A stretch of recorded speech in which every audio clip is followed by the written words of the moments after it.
વૃંદાવન રોકાણા એનો દિવસ નંબર છે આજે 3. તો જય ભગવાન ડાયરાન. આજે આપણે જવાના છીએ વૃંદાવન થી 70 કિલોમીટર દૂર આગ્રા તરફ. ત્યાં આપણે જોવાના છીએ આગ્રાનો તાજમહેલ અને આગ્રાનો લાલ કિલ્લો.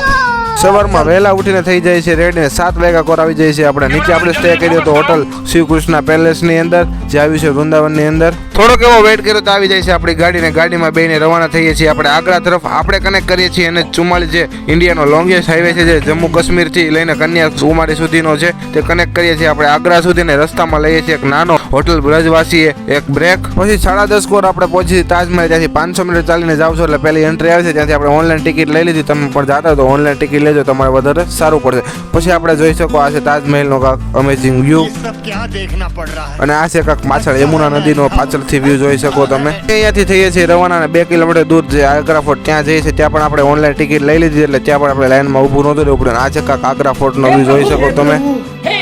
અહીંથી પણ તમે જોઈ શકો તાજમહેલનો વ્યૂ અને યમુના નદીનો વ્યૂ. બંને જગ્યાની ટિકિટ માહિતી હું નીચે આપી દઉં છું અને આપણા ફૂલ વિડીયોમાં પણ આવી ગઈ છે. 5 વાગ્યા તરફ ત્યાંથી થઈએ છીએ પાછા રવાના અને જઈએ છીએ વૃંદાવનમાં આવેલ 4 ધામ, જે જોરદાર એવી જગ્યા છે. એની પણ આપણે વિઝિટ કરીએ છીએ. સંપૂર્ણ માહિતી સાથે સંપૂર્ણ બ્લોગ આપણે YouTube ચેનલમાં આવી ચૂક્યો છે. જાઓ જલ્દી જોઈ આવો. ફરી મળીએ દિવસ 4 માં.